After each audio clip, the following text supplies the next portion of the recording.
Friends, ಎಲ್ಲರಿಗೂ ಮಕರ ಸಂಕ್ರಾಂತಿ ಹಬ್ಬದ ಶುಭಾಶಯಗಳು. ನಿಮಗೂ ನಿಮ್ಮ ಕುಟುಂಬಕ್ಕೂ ಆ ದೇವರು ಒಳ್ಳೇದ್ ಮಾಡಲಿ. ಅದೇ ರೀತಿ ನಿಮ್ಮ ಫೇವರೇಟ್ ಕಂಟೆಸ್ಟೆಂಟ್ ವಿನ್ ಆಗಲಿ ಅಂತ ಆ ದೇವರಲ್ಲಿ ಮನಸ್ಫೂರ್ತಿಯಾಗಿ ನಾನು ಪ್ರಾರ್ಥನೆ ಮಾಡ್ತೀನಿ. ಗುರು, ಫಸ್ಟ್ ಈ ವಿಡಿಯೋಗೆ ಮರೀದೆ ಒಂದು ಲೈಕ್ ಅನ್ನ ಮಾಡಿ. ಅದೇ ರೀತಿ ಯಾರಾದ್ರೂ ಸಬ್ಸ್ಕ್ರೈಬ್ ಮಾಡ್ಕೊಂಡಿಲ್ಲ ಅಂತಂದ್ರೆ ದಯವಿಟ್ಟು ನಿಮ್ಮಲ್ಲಿ ಒಂದು ರಿಕ್ವೆಸ್ಟ್ ಗುರು, ಸಬ್ಸ್ಕ್ರೈಬ್ ಮಾಡ್ಕೊಂಡು ಪಕ್ಕದಲ್ಲಿರುವ ಬೆಲ್ ಐಕನ್ ಅನ್ನ ಒತ್ತಿ ಆಲ್ ಅಂತ ಪ್ರೆಸ್ ಮಾಡ್ಕೊಳ್ಳಿ. ನೀವು ಯಾರಿಗೆ ವೋಟ್ ಮಾಡ್ತಾ ಇದ್ದೀರಾ, ನನ್ನ ಟಾಸ್ಕ್ ಅಲ್ಲಿ ಯಾರ ಪರ್ಫಾರ್ಮೆನ್ಸ್ ಚೆನ್ನಾಗಿತ್ತು ಅಂತ ನೀವು ಈ ವಿಡಿಯೋ ಕೆಳಗಡೆ ಕಾಮೆಂಟ್ ಮಾಡಿ ನೋಡೋಣ. ಯಾರ್ದು ಹೆಚ್ಚು ಲೈಕ್ಸ್ ಬರುತ್ತೆ, ಕಾಮೆಂಟ್ಸ್ ಬರುತ್ತೆ ಅಂತ ಕೊನೆಗೆ ಚೆಕ್ ಮಾಡೋಣ. ಗುರು, ನೆನ್ನೆ ಎಪಿಸೋಡ್ ನೋಡಿದಾಗ ನಿಜವಾಗ್ಲೂ ಮೋಕ್ಷಿತಾ ಮತ್ತೆ ಭವ್ಯ ಇಬ್ರು ಟಾಸ್ಕ್ ಪರ್ಫಾರ್ಮೆನ್ಸ್ ಅಂತೂ ನೆಕ್ಸ್ಟ್ ಲೆವೆಲ್ ಪರ್ಫಾರ್ಮೆನ್ಸ್ ಅಂತ ಹೇಳ್ಬೋದು ಗುರು. ಸಕ್ಕದಾಗಿತ್ತು ಪರ್ಫಾರ್ಮೆನ್ಸ್. ಫಸ್ಟ್ ಮೋಕ್ಷಿತಾ ಅವ್ರ ಬಗ್ಗೆ ಹೇಳ್ಬೇಕಾದ್ರೆ ಟಾಸ್ಕ್ ಆಡಲ್ಲ ಅಂತ ಹೇಳ್ತಾ ಇದ್ರು. 2 ವಾರದಿಂದ ಬರೀ ಟಾಸ್ಕ್ ಆಡೆ ತಮ್ಮನ್ನ ತಾವು ಪ್ರೂವ್ ಮಾಡ್ಕೊಂತ ಇದ್ದಾರೆ. ಹೊಸ ದಿ ಟಾಸ್ಕ್ ಕ್ವೀನ್ ಅಂತ ಹೇಳ್ಬೋದು ಮೋಕ್ಷಿತಾ ಅವರು. ಸಕ್ಕದಾಗಿ ಆಟಾಡ್ತಾ ಇದ್ದಾರೆ ಗುರು, ಸಕ್ಕತ್ತಾಗಿ ಮೈಂಡ್ ಗೇಮ್ ಮಾಡ್ತಾ ಇದ್ದಾರೆ, ಸಕ್ಕದಾಗಿ ಥಿಂಕ್ ಮಾಡ್ತಾ ಇದ್ದಾರೆ. ಸೂಪರ್ ರೈಟ್ ಟೈಮ್ ಅಲ್ಲಿ ರೈಟ್ ಗೇಮ್ ಅನ್ನ ಆಡ್ತಾ ಇದ್ದಾರೆ ಅಂತ ನನ್ನ ಒಪಿನಿಯನ್ ಗುರು. ಅವರು ಭವ್ಯ ಅವರ ವಿಚಾರಕ್ಕೆ ಬಂದ್ರೆ ಸಕ್ಕದಾಗಿ ಗೇಮ್ ಅನ್ನ ಆಡ್ತಾ ಇದ್ದಾರೆ, ಸೂಪರ್ ಅಂತ ಹೇಳ್ಬೋದು. ಭವ್ಯ ಅವ್ರಿಗೆ ಟಾಸ್ಕ್ ಏನು ಹೊಸದೇನಲ್ಲ, ಬಟ್ ಏನೋ ಫೌಲ್ಸ್ ಮಾಡದೆ ಸಕ್ಕದಾಗಿ ನೀಟಾಗಿ ಚೆನ್ನಾಗಿ ಸ್ಟ್ರಾಟರ್ಜಿ ಮಾಡಿ ಆಟ ಆಡಿದ್ರು ಭವ್ಯ ಅವರು ಅಂತ ಹೇಳಿದ್ರೆ ತಪ್ಪಾಗೋದಿಲ್ಲ. ಇನ್ನು ರಜತ್ ಅವರ ವಿಚಾರಕ್ಕೆ ಬಂದ್ರೆ ಗುರು, ಸಖತ್ತಾಗಿ ಎಫರ್ಟ್ಸ್ ಹಾಕಿದ್ರು, ಸೂಪರ್ ಅಂತ ಹೇಳ್ಬೋದು. ಗೌತಮಿನೂ ಅಷ್ಟೇ, ಮಂಜಣ್ಣನೂ ಅಷ್ಟೇ, ಎಫರ್ಟ್ಸ್ ಮಾತ್ರ ಬೆಂಕಿ ಇತ್ತು ಗುರು. ನಿಜವಾಗ್ಲು ಸೋತಿರ್ಬೋದು, ಬಟ್ ಎಫರ್ಟ್ಸ್ ಮಾತ್ರ ಸೂಪರ್. ಧನರಾಜನ್ನ ನಿಜವಾಗ್ಲು ರಾಕ್ ಅಂತ ಹೇಳ್ಬೇಕು, ಸೂಪರ್ ಅನಿಸ್ತು ಗುರು. ನೆನ್ನೆ ಎಪಿಸೋಡ್ ಅಲ್ಲಿ ಧನರಾಜ್ ಅವ್ರದ್ದು ಮಾತ್ರ ಆ ಫೈನಲ್ ಟಾಸ್ಕ್ ಮಾತ್ರ ಸಕ್ಕದಾಗಿ ಆಟ ಆಡಿದ್ರು, ಸಕ್ಕದಾಗಿ ಪರ್ಫಾರ್ಮೆನ್ಸ್ ಕೊಟ್ರು. ಯಾರು ಊಹೆ ಮಾಡಿರ್ಲಿಲ್ಲ, ಎಕ್ಸ್ಪೆಕ್ಟ್ ಮಾಡಿರ್ಲಿಲ್ಲ ಧನರಾಜ್ ಗೆಲ್ತಾರೆ ಅಂತ. ಸಕ್ಕದಾಗಿ ಧನರಾಜ್ ಅವರು ಗೇಮ್ ಅನ್ನ ಆಡಿ ಗೆದ್ದಿದ್ದಾರೆ ಅಂತ ಹೇಳ್ಬೋದು. ಇನ್ನು ತ್ರಿವಿಕ್ರಮ್ ಅವರ ವಿಚಾರಕ್ಕೆ ಬಂದ್ರೆ ಬಿಗ್ ಬಾಸ್ ತ್ರಿವಿಕ್ರಮ್ ಅವ್ರಿಗೆ ಮೋಸ ಮಾಡಿದ್ರ, ಟಾಸ್ಕ್ ಅನ್ನ ಕ್ಯಾನ್ಸಲ್ ಮಾಡಿಸಿ ಮತ್ತೆ ಆಡಿಸಿ ಮೋಸ ಮಾಡಿದ್ರ? ನಿಮ್ಗೆ ಏನ್ ಅನಿಸ್ತು ಈ ವಿಡಿಯೋ ಕೆಳಗಡೆ ಕಾಮೆಂಟ್ ಮಾಡಿ. ಗುರು, ನನ್ಗೇನ್ ಅನಿಸ್ತು ನಾನು ಜೆನ್ಯೂನ್ ಆಗಿ ಹೇಳ್ತೀನಿ, ಅಲ್ಲಿ ಯಾರಿಗೂ ಮೋಸ ಆಗಿಲ್ಲ ಗುರು. ಬಿಗ್ ಬಾಸ್ ಕ್ಲಿಯರ್ ಕಟ್ ಆಗಿ, ಯಾಕಂತಂದ್ರೆ ಇದು ಫೈನಲ್ ವೀಕು, ಪೌಲ್ಸ್ ಅನ್ನ ತೆಗೆದು ಆಚೆ ಇಟ್ಟು ಮತ್ತೆ ಹೊಸದಾಗಿ ಗೇಮ್ ಅನ್ನ ಆಡಿ ಅಂತ ಅಂದ್ಬಿಟ್ಟು ಸಕಲಾಗಿ ಬಿಗ್ ಬಾಸ್ ಹೇಳಿದ್ರು ಅಂತ ಹೇಳಿದ್ರೆ ತಪ್ಪಾಗೋದಿಲ್ಲ. ತ್ರಿವಿಕ್ರಮ್ ಮಾಡಿದ್ರೆ ಮಾತ್ರ ಸ್ಟ್ರಾಟರ್ಜಿ, ಬೇರೆಯವರು ಮಾಡಿದ್ರೆ ಮಾತ್ರ ಅದು ನಾಮಿನೇಷನ್ಸ್ ಇಂದ ಪಾರಾಗೋದಕ್ಕೆ ಮಾಡೋದ? ನನಗೆ ಇವಾಗ ಅನಿಸ್ತಾ ಇದೆ ಗುರು, 2 ತಲೆ ನಾಗರಾವು ಯಾರು ಅಂತ. ನಿಜವಾಗ್ಲು ರೈಟ್ ಟೈಮ್ ಅಲ್ಲಿ ರಾಂಗ್ ಗೇಮ್ ಆಡ್ತಾ ಇರೋದು ತ್ರಿವಿಕ್ರಮ್ ಅಂತ ಅನಿಸ್ತಾ ಇದೆ. ನಿಜವಾಗ್ಲು ಕಾಮೆಂಟ್ ಪಾಸ್ ಮಾಡೋದು, ನಿಜವಾಗ್ಲು ಹೆಣ್ಣು ಮಕ್ಕಳ ಬಗ್ಗೆ ನಾಟಕ ಮಾಡ್ತಾರೆ ಅಂತ ಒಂದು ಚಿಕ್ಕ ಕಾಮೆಂಟ್ಸ್ ಆಗಿರ್ಬೋದು, ತುಂಬಾ ಎಫೆಕ್ಟ್ ಆಗುತ್ತೆ. ಅದ್ರ ಜೊತೆಗೆ ಈ ತ್ರಿವ್ಯ ಲವ್ ಸ್ಟೋರಿ ಏನ್ ಗುರು, ಒಂದು ಒಳ್ಳೆ ವೆಬ್ ಸೀರೀಸ್ ತರ ಆಗೋಗ್ತಾ ಇದೆ. ದಿನೇ ಬರ್ತಾ ಅವ್ರಿಗೆ ಗೊತ್ತಾಗ್ಬೇಕು ಹೆಂಗೆ ಏನು ಅಂತ. ಅದ್ರಲ್ಲೂ ಆ ತ್ರಿವಿಕ್ರಮ್ ಮಾತಾಡ್ಬೇಕಾದ್ರೆ ಈ ಟೈಮ್ ಅಲ್ಲಿ ಬೀಪ್ ಹಾಕ್ಸ್ಕೊಳ್ಳೋ ವರ್ಡ್ಸ್ ಯೂಸ್ ಮಾಡೋದು ಬೇಕಿತ್ತ? ನಿಜವಾಗ್ಲು ಎಲ್ಲೋ ಒಂದ್ ಕಡೆ ನಿಜವಾಗ್ಲು ಬರ್ತಾ ತ್ರಿವಿಕ್ರಮ್ ಗೇಮು ಜಾಸ್ತಿ ಡಲ್ ಆಗ್ತಾ ಇದೆ ಗುರು. ರೈಟ್ ಟೈಮ್ ಅಲ್ಲಿ ರಾಂಗ್ ಗೇಮ್ ಆಡ್ತಾ ಇದ್ದಾರೆ ಅಂತ ನನ್ಗೆ ಅನಿಸ್ತಾ ಇದೆ ಗುರು. ಈ ವಿಡಿಯೋದಲ್ಲಿ ಏನೇ ಹೇಳಿದ್ರು ಕೂಡ ಅದು ನನ್ನ ಒಪಿನಿಯನ್ ಅಷ್ಟೇ, ನಿಮ್ ಜೊತೆ ಮ್ಯಾಚ್ ಆಗ್ಬೇಕು ಅಂತ ಏನಿಲ್ಲ. ನಿಮ್ಮ ಒಪಿನಿಯನ್ ಏನೇ ಇದ್ರು ಕೂಡ ಈ ವಿಡಿಯೋ ಕೆಳಗಡೆ ಕಾಮೆಂಟ್ ಮಾಡ್ಬೋದು. ಸ್ಟಾರ್ಟ್ ಮಾಡೋಣ. ನೆನ್ನೆ ಎಪಿಸೋಡ್ ಅಲ್ಲಿ ನಿಜವಾಗ್ಲು ಸಕ್ಕದಾಗಿತ್ತು ಎಪಿಸೋಡ್. ನಾನು ಬೆಳಿಗ್ಗೆನೆ ಹೇಳಿದ್ದೆ ನಾಮಿನೇಷನ್ಸ್ ಎಲ್ಲರೂ ಆಗಿದ್ದಾರೆ ಅಂತ. ಗುರು, ಮಿಡ್ ವೀಕ್ ಎಲಿಮಿನೇಷನ್ ಇದೆ. ಇವತ್ತು ರಾತ್ರಿ 11 ಗಂಟೆವರೆಗೂ ವೋಟಿಂಗ್ ಲೈನ್ ಓಪನ್ ಇದೆ. ನಿಮ್ಮ ಫೇವರೇಟ್ಗೆ ನೀವು ವೋಟ್ ಅನ್ನ ಹಾಕೊಳ್ಳಿ. ಎಲ್ಲರೂ ನಾಮಿನೇಟ್ ಇದ್ದಾರೆ. ಆ ನಾಮಿನೇಷನ್ಸ್ ಇಂದ ಪಾರಾಗೋದಕ್ಕೋಸ್ಕರ, ಮಿಡ್ ವೀಕ್ ನಾಮಿನೇಷನ್ಸ್ ಇಂದ ಪಾರಾಗೋದಕ್ಕೋಸ್ಕರ ಈ ವಾರ ಸರಣಿ ಟಾಸ್ಕ್ಗಳು ಕೊಡ್ತಾರೆ ಅಂತ ಬಿಗ್ ಬಾಸ್ ಹೇಳ್ತಾರೆ. ಸುದೀಪ್ ಅಣ್ಣ ಕೂಡ ಅದನ್ನ ಸ್ಟೇಜ್ ಮೇಲೆಯಿಂದ ಅನೌನ್ಸ್ ಮಾಡ್ತಾರೆ. ಯಾರು ಹೋಗ್ತಾರೆ ಬ್ಯಾಡ್ ಲಕ್, ಮುಂದಿನ ವಾರ ಸಿಗೋಣ ಅಂತ ಅಂದ್ಬಿಟ್ಟು ಸುದೀಪ್ ಅಣ್ಣ ಕೂಡ ಅನೌನ್ಸ್ ಮಾಡ್ತಾರೆ. ಅದೆಲ್ಲ ಆದ್ಮೇಲೆ ನಿಮ್ಮ ಎದುರಾಳಿಗಳನ್ನ ಆಯ್ಕೆ ಮಾಡ್ಕೊಳ್ಳೋದಕ್ಕೆ ನಿಮ್ಗೊಂದು ಚಾನ್ಸ್ ಕೊಡ್ತಾ ಇದ್ದಾರೆ. ಅದುವೇ ಹನುಮಂತಪ್ಪನ್ಗೆ ಸೂಪರ್ ಪವರ್ ಇದೆ. ಆ ಪವರ್ ಏನು ಅಂತಂದ್ರೆ, ಒಬ್ಬರನ್ನ ಹನುಮಂತಣ್ಣ ಆಯ್ಕೆ ಮಾಡ್ತಾನೆ. ಆ ಆಯ್ಕೆ ಮಾಡಿದವರು ಎದುರಾಳಿ ಯಾರಾಗ್ಬೇಕು ಅನ್ನೋದನ್ನ ಅವ್ರು ಆಯ್ಕೆ ಮಾಡ್ಕೋಬೇಕು ಅಂತ ಅಂದ್ಬಿಟ್ಟು ಹೇಳ್ತಾರೆ. ಎಲ್ಲರೂ ಹೋಗಿ ಹನುಮಂತಣ್ಣನ ಕನ್ವಿನ್ಸ್ ಮಾಡ್ತಾರೆ ಅವ್ರದೇ ಆದ ವಿಧಾನದಲ್ಲಿ. ಎಲ್ಲರೂ ಚೆನ್ನಾಗಿ ಹೇಳ್ತಾರೆ ಗುರು. ಬಟ್ ಹನುಮಂತಣ್ಣ ಇಲ್ಲಿ ಸ್ಮಾರ್ಟ್ ಮೂವ್ ಮಾಡ್ದ ಅಂತ ನನ್ಗೆ ಅನಿಸ್ತು ಗುರು. ಸಖತ್ ಸ್ಮಾರ್ಟ್ ಹನುಮಂತಣ್ಣ, ಟೂ ಗುಡ್ ಅಂತ ಅನಿಸ್ತು. ಭವ್ಯ ಅವರನ್ನ ಆಯ್ಕೆ ಮಾಡಿ ಅವರು ಜೈಲ್ಗೆ ಹೋಗಿದ್ದಾರೆ, ಅಂದ್ರೆ ಹೊಡೆದು ಜೈಲ್ಗೆ ಹೋಗಿದ್ದಾರೆ ಅಂತ ನನ್ನ ಮನಸ್ಸಲ್ಲಿ ಏನೂ ಇಲ್ಲ. ಆದ್ರೂ ಅವ್ರಿಗೆ ತಿದ್ದುಕೊಂಡು ಮುಂದೆ ಬರೋದಕ್ಕೆ ಒಂದು ಅವಕಾಶ ಕೊಡ್ತಾ ಇದ್ದೀನಿ. ಅದ್ರ ಜೊತೆಗೆ ಲಾಸ್ಟ್ ಅಲ್ಲೆಲ್ಲ ಮೋಸ ಮಾಡಿ ಗೆದ್ರು, ಅಂದ್ರೆ ಫೌಲ್ ಮಾಡಿ ಗೆದ್ದಿದ್ದಾರೆ ಅಂತ ಅವ್ರ ಎಫರ್ಟ್ಸ್ಗೆ ಬೆಲೆ ಸಿಗ್ಲಿಲ್ಲ. ಈಗಲಾದ್ರೂ ಸಿಗ್ಲಿ ಅನ್ನೋ ತರ ಅವನು ಹನುಮಂತಣ್ಣ ಹೇಳಿ ಕೊಟ್ಟಿದ್ದಂತೂ ಕಿರಾಕ್ ಆಗಿತ್ತು, ನಿಜವಾಗ್ಲು ಸಖತ್ತಾಗಿತ್ತು, ಸೂಪರ್ ಅಂತ ಹೇಳ್ಬೋದು. ಭವ್ಯಗೆ ಅನೌನ್ಸ್ ಮಾಡಿದ ತಕ್ಷಣ ಇಲ್ಲಿ ಕೆಲವೊಬ್ಬರಿಗೆ ಬರ್ನಲ್ ಸ್ಟಾರ್ಟ್ ಆಗೋಯ್ತು ಗುರು. ಅವ್ರವರಲ್ಲೇ ಮಾತಾಡ್ಕೊಂತಾರೆ, ಕಾಲ್ ಹಿಡಿದಿರ್ತಾರೆ, ಹೋಗಿರ್ತಾರೆ, ಹಂಗ್ ಮಾಡಿರ್ತಾರೆ, ಏನೇನೋ ಎಕ್ಸ್ಪೆಕ್ಟೇಷನ್ಸ್ ಅವ್ರದ್ದು. ಪರವಾಗಿಲ್ಲ ಪಾಪ, ಯಾಕಂದ್ರೆ ಅವ್ರಿಗೇನು ಗೊತ್ತಿಲ್ವಲ್ಲ, ಅಸಂಪ್ಷನ್ ಅಲ್ಲಿ ಇರ್ತಾರೆ ಅಂತ ಹೇಳ್ಬೋದು.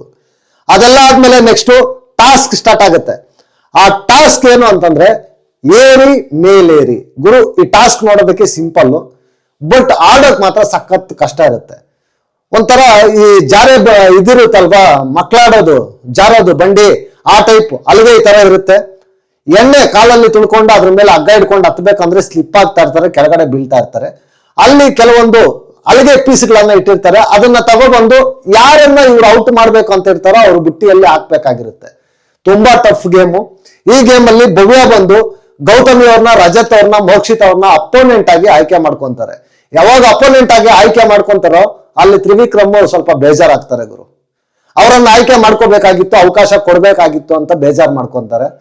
ಬಟ್ ಇವರು ಭವ್ಯ ಅವರು ಅವ್ರಿಗೆಲ್ಲೋ ಇದನ್ನ ಅವ್ರು ನೋಡ್ತಾ ಇದ್ದಾರೆ ಅಷ್ಟೇ. ಇಲ್ಲಿ ಬಿಗ್ ಬಾಸ್ ಯಾರಿಗೂ ಅನ್ಯಾಯ ಮಾಡಿಲ್ಲ. ಇಲ್ಲಿ ಕೂತಿರೋರು ಕೂಡ ಒಂಥರ ಬೆಟ್ಟಿಂಗ್ ತರ ಒಂದು ಅವಕಾಶ ಕೊಡ್ತಾರೆ.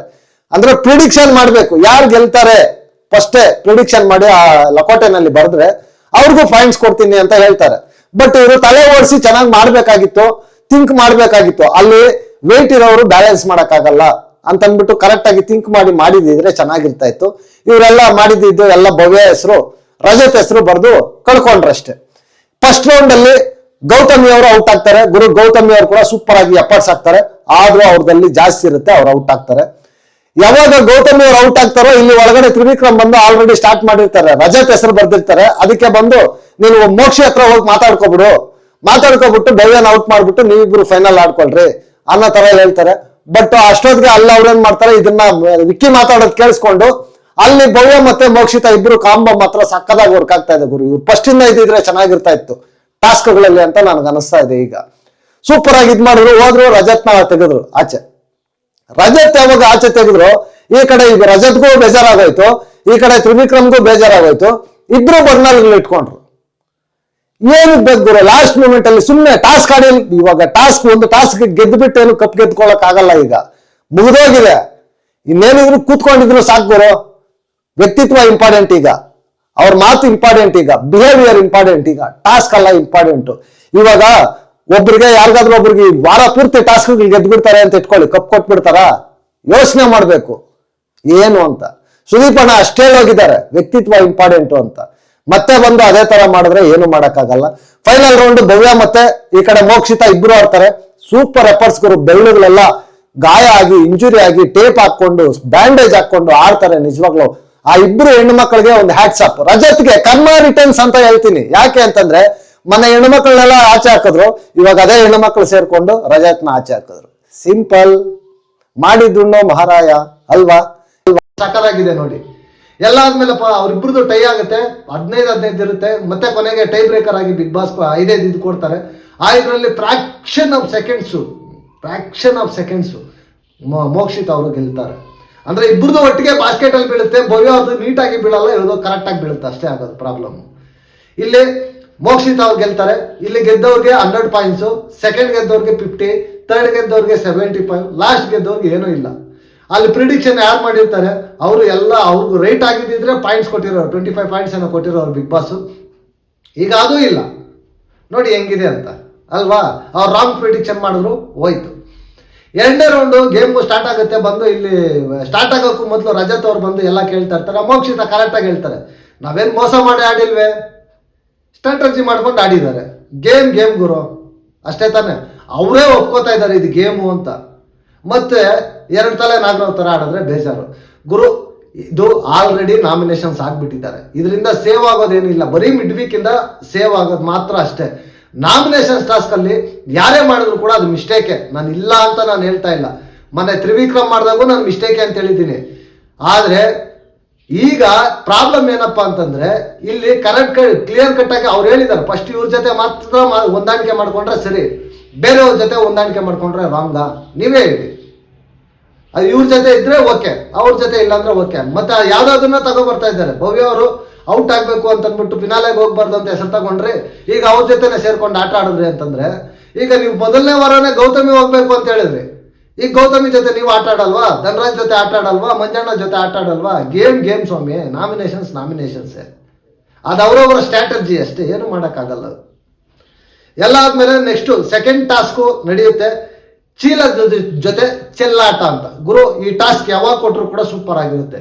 ಅಂದ್ರೆ ಹಿಂದ್ಗಡೆ ಬೆನ್ನಿಗೆ ಬ್ಯಾಗ್ ತರ ನೇತಾಕೊಂಡಿರ್ತಾರೆ, ಒಳಗಡೆ ಬೀನ್ಸ್ ಇರುತ್ತೆ. ಆ ಬಾಲ್ಸ್ ಅನ್ನ ಔಟ್ ಮಾಡ್ಬೇಕು, ಯಾವ್ದು ಕಡಿಮೆ ಇರುತ್ತೋ ಅವರು ಔಟ್ ಆಗ್ತಾರೆ. ಸಕ್ಕದಾಗಿರುತ್ತೆ ಗುರು. ಈ ರೌಂಡ್ ಅಲ್ಲಿ ಮಂಜಣ್ಣ ಸಕ್ಕದಾಗಿ ಅಟ್ಯಾಕಿಂಗ್ ಗೇಮ್ ಮಾಡ್ತಾರೆ. ಸ್ವಲ್ಪ ತಲೆ ಉಪಯೋಗಿಸ್ಬೇಕಾಗಿತ್ತು ಮಂಜಣ್ಣ, ಸ್ವಲ್ಪ ತಲೆ ಉಪಯೋಗಿಸಿದ್ರೆ ಚೆನ್ನಾಗಿರ್ತಾ ಇತ್ತು. ಒರಟಾಗಿ ಆಟ ಆಡಕ್ ಹೋಗಿ ಈ ತರ ಮಾಡ್ಕೊಂಡ್ರಷ್ಟೇ. ಅದೆಲ್ಲ ಆದ್ಮೇಲೆ ಸೆಕೆಂಡ್ ರೌಂಡ್ ಅಲ್ಲಿ ಧನರಾಜ್ ಔಟ್ ಆಗ್ತಾರೆ. ಧನರಾಜು ಚೆನ್ನಾಗಿ ಎಫರ್ಟ್ಸ್ ಹಾಕಿದ್ರು, ಔಟ್ ಆಗ್ತಾರೆ.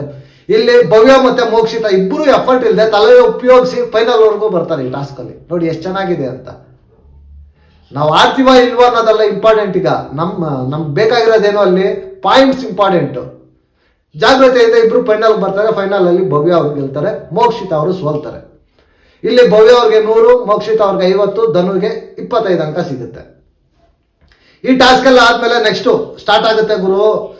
ಇದರಲ್ಲಿ ಏನು ಧನು ಹೆಸರು ಎಲ್ಲ ರ್ಯಾಂಡಮ್ ಆಗಿ ಧನು ಹೆಸರು ವಿನ್ ಆಗ್ತಾರೆ ಅಂತ ಪ್ರಿಡಿಕ್ಟ್ ಮಾಡಿರ್ತಾರೆ, ಆದ್ರೆ ಧನು ಸೋತಿರ್ತಾರೆ.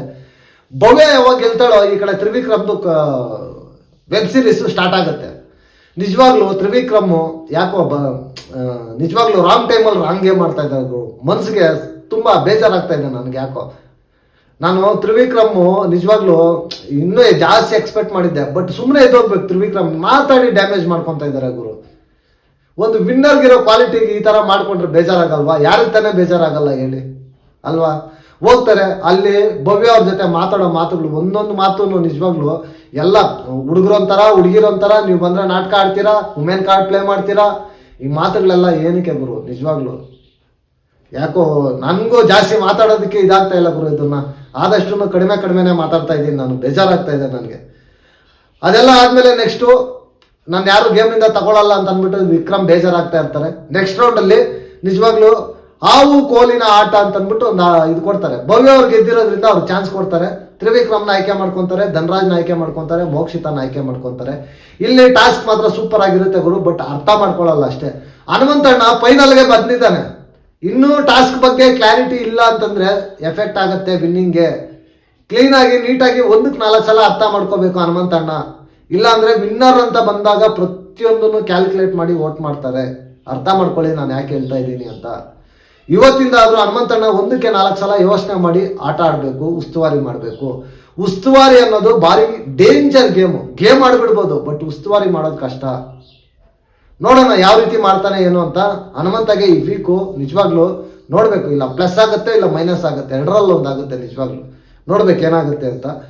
ಈ ಟಾಸ್ಕ್ ಅಲ್ಲಿ ಫಸ್ಟ್ ಎಲ್ಲರೂ ಆಡ್ತಾರೆ. ಫಸ್ಟ್ ರೌಂಡ್ ಅಲ್ಲಿ ತ್ರಿವಿಕ್ರಮ್ ಗೆದ್ದಿರ್ತಾರೆ, ಬಟ್ ಆದ್ರೆ ಅದೆಲ್ಲ ಫೌಲ್ಗಳು ಆಡಿರ್ತಾರೆ, ಗೇಮೇ ಅರ್ಥ ಆಗಿರಲ್ಲ, ಎಲ್ಲ ಹತ್ತತ್ರ ಬಂದಾಗ್ತಾ ಇರ್ತಾರೆ. ಬಾಲನ್ನ ಅಲ್ಲಿ ಇಡಬೇಕು ಅಂದ್ರೆ ಇಟ್ಟೇ ಇರಲ್ಲ. ಬಿಗ್ ಬಾಸ್ ಸೆಂಟ್ರಲ್ಲಿ ಮಧ್ಯ ಪ್ರವೇಶ ಮಾಡಿ ಕ್ಯಾನ್ಸಲ್ ಮಾಡಿ ಫಸ್ಟಿಂದ ಆಡಿ ಅಂತ ಹೇಳ್ತಾನೆ ಗುರು. ಇಲ್ಲಿ ಬಿಗ್ ಬಾಸ್ ಇಂಟರ್ಫಿಯರ್ ಆಗಿರೋದು ತಪ್ಪೇ ಇಲ್ಲ. ಯಾಕೆ ಅಂತಂದ್ರೆ ಇಷ್ಟು ದಿನ ಇಲ್ದಿದ್ದು ಇವಾಗ ಯಾಕೆ ಇಂಟರ್ಫಿಯರ್ ಆದ್ರು ಅಂದ್ರೆ, ಈಗ ಫೈನಲ್ ಬರ್ತಾ ಇದೆ ಗುರು, ಯಾರಿಗೂ ಎಫೆಕ್ಟ್ ಆಗ್ಬಾರ್ದು, ಅದಕ್ಕೆ ಬಿಗ್ ಬಾಸ್ ಈ ತರ ರೀಡು ಮಾಡಿಸಿದ್ರು ಅಷ್ಟೇ. ಅಷ್ಟು ಬಿಟ್ರೆ ಬೇರೆ ಇದೇನಿಲ್ಲ. ಇಲ್ಲಿ ತ್ರಿವಿಕ್ರಮ್ಗೆ ಏನು ಮೋಸ ಇಲ್ಲ. ಅದೇ ಗೇಮ್ನ ಮತ್ತೆ ಆಡಬೇಕಾಗಿತ್ತು. ತ್ರಿವಿಕ್ರಮ್ ಸುಮ್ಮನೆ ಮೆಂಟಲಿ ಸ್ಟ್ರೆಸ್ ಮಾಡ್ಕೊಬಿಟ್ಟಿದ್ದಾರೆ ಗುರು. ಆ ಸ್ಟ್ರೆಸ್ ಅಲ್ಲಿ ಆಟ ಆಡೋಕ್ಕಾಗಿಲ್ಲ, ಕಾಮ್ ಮೈಂಡ್ ಅಲ್ಲಿ ಇರಬೇಕಾಗಿತ್ತು. ನಿಜವಾಗ್ಲು ಅದೊಂದೇ ಎಫೆಕ್ಟ್ ಆಗಿದ್ದು. ನೆಕ್ಸ್ಟ್ ಧನರಾಜ್ ಅವರು ಫಸ್ಟ್ ಪ್ಲೇಸ್ ಬರ್ತಾರೆ. ಅದಾದ್ಮೇಲೆ ನೆಕ್ಸ್ಟ್ ಭವ್ಯ ಬರ್ತಾರೆ. 3ನೇ ಪ್ಲೇಸ್ ಅಲ್ಲಿ ತ್ರಿವಿಕ್ರಮ್ ಬರ್ತಾರೆ. ಈ ಗೇಮಿಂದ ಮೋಕ್ಷಿತ ಔಟ್ ಆಗ್ತಾರೆ. ಇದರಲ್ಲಿ ಎಲ್ಲ ಪ್ರಿಡಿಕ್ಷನ್ ಏನಾಗಿತ್ತು, ತ್ರಿವಿಕ್ರಮ್ ಅಂತ ಹೇಳಿರ್ತಾರೆ, ಭವ್ಯ ಅಂತ ಹೇಳಿರ್ತಾರೆ. ಎರಡೂ ರಾಂಗು. ಧನರಾಜು ಸೂಪರ್ ಆಗಿ ಆಟ ಆಡ್ತಾರೆ ಗುರು. ನಿಜವಾಗ್ಲು ಸಖತ್ ಫಾಸ್ಟ್ ಆಗಿ ಧನರಾಜ್ನ ಯಾರು ಇದು ಮಾಡಿರಲ್ಲ, ಅಂಡರ್ ಎಸ್ಟಿಮೇಟ್ ಮಾಡಿರ್ತಾರೆ. ಬಟ್ ಧನರಾಜ್ ಎಫರ್ಟ್ಸ್ ಮಾತ್ರ ಸಖತ್ತಾಗಿರುತ್ತೆ. ಇದೆಲ್ಲ ಆದ್ಮೇಲೆ ನೆಕ್ಸ್ಟು ನಿಜವಾಗ್ಲು ಸಖತ್ ಬೇಜಾರಾಗುತ್ತೆ ಗುರು. ತ್ರಿವಿಕ್ರಮ್ ಬಂದು ಭವ್ಯ ಮೇಲೆ ಮಾತಾಡ್ತಾ ಇರ್ತಾರೆ. ಭವ್ಯಗೆ ಕ್ಲಾರಿಟಿ ಇದೆ ಗುರು, ಗೇಮ್ ಅಂತ ಅಂದ್ಬಿಟ್ಟು. ತ್ರಿವಿಕ್ರಮ್ ಮಾತ್ರ ಸೋತಿರೋದಕ್ಕೆ ಒಂಥರ ಡಿಸಪಾಯಿಂಟ್ ಮಾಡ್ಕೊಂಡು ಒಂಥರ ಉರ್ಕೋತಾ ಇದ್ದಾರೆ ಅಂತ ಹೇಳಿದ್ರೆ ತಪ್ಪಾಗೋದಿಲ್ಲ ಗುರು. ಬೇಜಾರು ಮಾಡ್ಕೊಂಡು ಇಷ್ಟು ದಿನ ಬೇರೆಯವ್ರ ಜೊತೆ ಇದ್ದೆ, ನಮ್ಮ ಜೊತೆ ಇದ್ದೆ, ಈಗ ಇದಕ್ಕಿದ್ದಂಗೆ ಬೇರೆಯವ್ರ ಜೊತೆ ಸೇರ್ಕೊಂಡು ಆಡ್ತಾ ಇದೆಯಾ, ಆಟ ಆಡೋದು ತಪ್ಪ ಗುರು? ನೀವೇ ಹೇಳಿ ಅಲ್ವಾ? ಯಾಕೋ ತ್ರಿವಿಕ್ರಮ್ ಸ್ಟೇಟ್ಸ್ಮೆಂಟ್ ಲಾಸ್ಟಲ್ಲಿ ಕೊನೆದಾಗಿ ಅವ್ರಿಗವರೇ ಮಾತಾಡ್ಕೊತಾರೆ, ಬೀಪ್ ಆಗ್ತಾರೆ ಗುರು. ಈ ಟೈಮಲ್ಲಿ ಆ ಬೀಪ್ ವರ್ಡ್ಸ್ ಎಲ್ಲ ಬೇಕಾ? ಬಿಹೇವಿಯರ್ ಏನಂತ ತೋರಿಸುತ್ತೆ ಹೇಳಿ? ನೋಡೋರು ಏನು ಹೇಳ್ತಾರೆ ಹೇಳಿ? ನಿಜವಾಗ್ಲೂ ಯಾಕೋ ತ್ರಿವಿಕ್ರಮ್ದು ನೆನ್ನೆ ಮಾತ್ರ ನೆಗೆಟಿವ್ ಎಪಿಸೋಡ್ ಗುರು. ನೆನ್ನೆ ಸಖತ್ ಬೇಜಾರಾಯಿತು. ಅಂದರೆ ನಾನು ಹೇಳೋದೇನಪ್ಪ ಅಂತಂದರೆ, ವಿನ್ನಿಂಗ್ ರೇಸಲ್ಲಿರೋ ಕಂಟೆಸ್ಟೆಂಟ್ ಗುರು, ನನಗೂ ಸ್ವಲ್ಪ ಬೇಜಾರಾಗುತ್ತೆ. ಟಫ್ ಫೈಟ್ ಇರಬೇಕು ವಿನ್ನಿಂಗ್ಗೆ. ಅದು ಬಿಟ್ಬಿಟ್ಟು ಕೊನೆ ಮೂಮೆಂಟಲ್ಲಿ ಈ ಥರ ಎಲ್ಲ ಮಿಸ್ಟೇಕ್ ಮಾಡ್ಕೊಂಡು ವಿನ್ನರ್ ಇನ್ಯಾರಿಗೋ ಒಂದು ಸೈಡ್ ಬಿಟ್ಕೊಡೋದು ಬೇಜಾರಾಗುತ್ತೆ. ಅಷ್ಟೇ ನನಗಿರ್ತಕ್ಕಂಥ ಒಪಿನಿಯನ್ನು ಗುರು. ಏನೇ ಹೇಳಿದ್ರು ಕೂಡ ಅದು ನನ್ನ ಒಪಿನಿಯನ್ ಅಷ್ಟೇ. ನನ್ನ ಒಪಿನಿಯನ್ ನಿಮ್ಮ ಜೊತೆ ಮ್ಯಾಚ್ ಆಗಬೇಕು ಅಂತ ಏನಿಲ್ಲ. ನಿಮ್ಮ ಒಪಿನಿಯನ್ ಏನೇ ಇದ್ರು ಕೂಡ ವಿಡಿಯೋ ಕೆಳಗಡೆ ಕಾಮೆಂಟ್ ಮಾಡ್ಬೋದು ಅಂತ ಹೇಳ್ತಾ ಈ ವಿಡಿಯೋ ನಾನು ಇಲ್ಲಿಗೆ ಮುಗಿಸ್ತಾ ಇದ್ದೀನಿ. ನೆಕ್ಸ್ಟ್ ವಿಡಿಯೋದಲ್ಲಿ ಸಿಗೋಣ. ಅಂಟಿಲ್ ಟೇಕ್ ಕೇರ್, ಬಾಯ್ ಬಾಯ್, ನಮಸ್ತೆ.